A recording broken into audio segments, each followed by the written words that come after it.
नमस्कार मंडळी, तर आज आपण शाही पनीर पाहणार आहोत। खायला तेवढं टेस्टी लागतं, तुम्ही एकदा कराल तर याच पद्धतीने नेहमी कराल।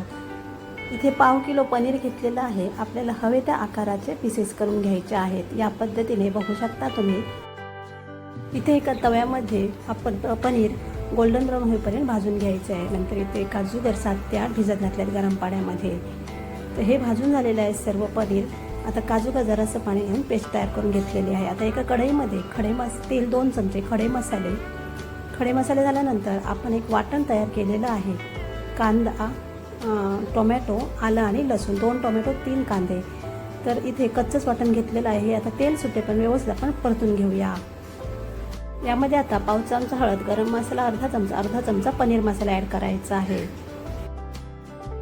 यानंतर आपल्याला चवीनुसार मीठ घालायचं आहे। इथे मी जरासं दूध घालते आहे। तुम्ही अमूल फ्रेश क्रीम घातलात तरी काय हरकत नाही। आता इथे काजूची पेस्ट तयार केली ती ॲड करूया।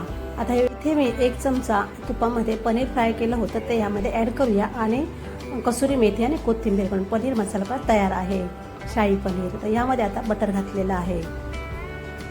याची डिटेल व्हिडिओ या व्हिडिओच्या खाली छोटासा त्रिकोण आहे त्यावर क्लिक करा।